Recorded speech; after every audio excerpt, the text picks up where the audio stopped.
Hey, welcome. In this video, I'm going to introduce the goal and structure of this class, as well as a few of the projects that we're going to build. The goal of this class is actually really audacious. It's to be able to develop any app that you see in the App Store, no matter how custom or crazy the animations or interactions are. This is something that would normally take an engineer maybe 6 months to a year to train on their own, and we're going to cram it into 2 months. Not only that, but we're going to make sure that we keep the highest standard of visual polish, which is actually technically very challenging. And we're going to do it while building in best practices. In the second half of the class, you're going to build an app with a team of 3 that you're going to showcase at a demo day. Just to give you a sense, here are a few of the apps that have been built in the past. Preto is an app for sharing photos between friends. Like, let's say that you're all hanging out one day at some event, you are all taking photos with your phones, and you want some really great UI to share those photos with each other for that event. Climbs is a really cool app that was built by 3 rock climbers, and they love outdoor rock climbing. So they recognize that indoor rock climbing is really popular, but outdoor rock climbing is still pretty inaccessible for most people, and so they wanted to build this app. Strength Coach was a cool app where if you're looking for a fitness trainer, that it connects you with a large network of local fitness trainers with ratings so you can find them at affordable rates. These are all examples of products that the engineers came up with and designed, but you have a lot of options. You can do the same thing. Other people in the past have found nonprofits to build apps for, which is pretty cool. Other people have found designer friends who have some mocks sitting around of apps that you want to build. So that we have a lot of flexibility in what you can build. You have to admit that this goal of being able to develop any app in the App Store would be a significant upgrade to your skill set. And the good news is that having run this for over 1,000 engineers, I can definitively say that people hit this goal in this time frame. It's a lot of work, and I think it's pretty fun as well, but it's also a huge commitment, and they exit the class with this skill set. That said, we also have our failures. We also have people that don't make it through the class, especially in the early days. And the most common reason was they had some work commitment. So they're saying, "Oh, I got busy at work, and so I had to drop out. Can I follow along at my own pace?" And so we started tracking that, and we realized that people who followed along with their own pace never actually made any progress after the course ended. And so to this day, they still don't know how to develop iOS apps. And that was pretty bad. We thought that was a huge failure. So we developed these set of class rules. The way we thought about it was, hey, top athletes all have coaches, right? So to kind of push them to their utmost limit. So why shouldn't top engineers also have some kind of trainer? So that's the role that we try to play, and some of the things that we try to do with these rules is to kind of push engineers to achieve at the highest level. And so these 2 things were the kind of the ingredients that we found. 1 was the attendance, and 2 was the timely submissions of these projects, including all of the features that we required. So the way that we implement the rules kind of seems really draconian. If you have an unexcused absence, that's an absence where you don't let anybody know that you're going to be absent, you just don't show up, you're out of the class instantly. If you have an excused absence, like you're sick or you have work travel or vacation, that's totally fine, up to 2. We found just historically that if you had up to 3 or more excused absences, I mean, given the pace of the class, and even though people try to catch up, they just never would. I can't explain it really, but like it was just too much, and they would just fall out of the class. So that wasn't okay for us. The second was the weekly projects, and so this is something kind of interesting because also we have to be really inflexible with it. If you, for example, miss a project deadline or it's missing some features, you're also out of the class. Part of the reason why we have to do this is because the material is so cumulative. So if you were to miss features, then you're going to be behind the next one. We also found that we used to give extensions, and the problem with that is that as we gave extensions, it would just continue to slip, and again, you would fall out. And so we realized that we just had to be really strict.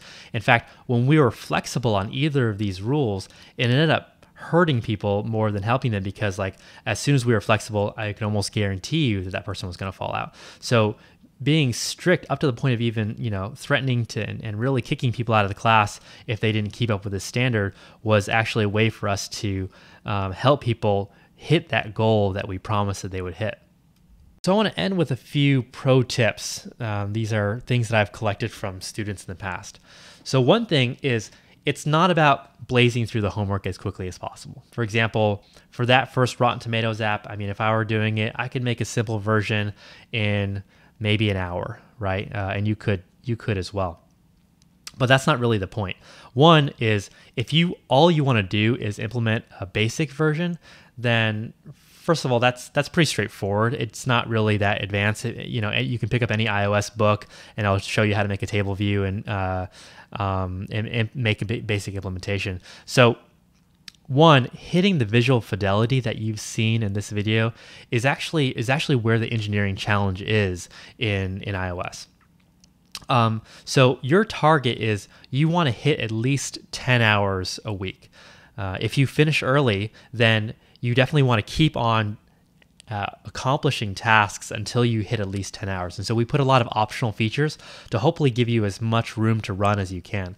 So we've also really carefully chosen these optional features. So these optional features are things that I've done a million times in applications.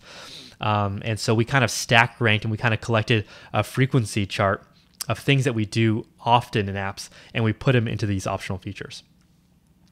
So your mission is to kind of try to collect as many of them as you possibly can, because once you know how to do it once, it's going to be really straightforward for you to do it again in another app.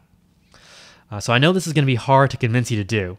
I see this, I know what's going to happen. I know that people will do the homework at the last minute, and that's really going to screw you over. That's why actually we offer that one time only 24-hour extension, because I guarantee you that you're going to think that you can do the project on Sunday night and finish it up on Monday, but I guarantee you're not going to be able to, and you're going to be late, and you have to request your one-time extension.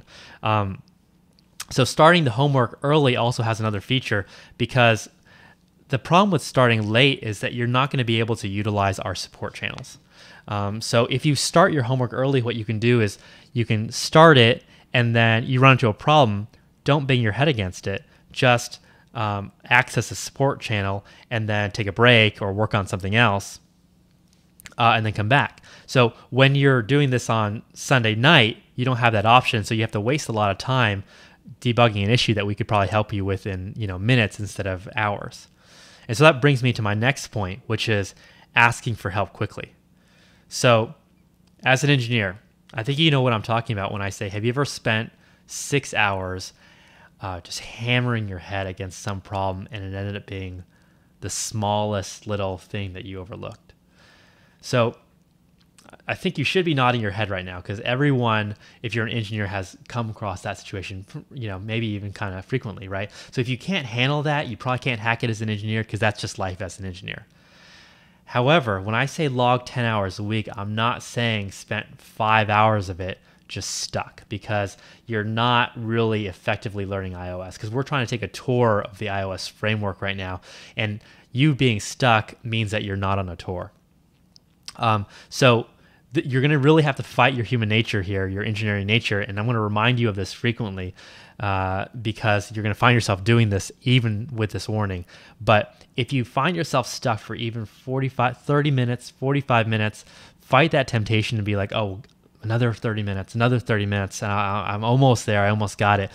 Go ahead and ask, reach out for help using one of the channels that we have. So either Slack or email or one of the office hours. The other thing that is a kind of a natural engineer thing to do is you're going to get stuck on some feature. Like it's, maybe the Polar Fresh is going to have some flicker and it's really going to piss you off. And you're going to just dig and research and just try to figure out how to get it perfect. So the problem with that is it's really going to limit the number of features you're going to explore if you kind of zone in on one that deeply. So if you're getting stuck or if it's not perfect, just move on and come back to it after you've kind of done a breadth first traversal of all the features. And finally, feel free to work together. There's nothing,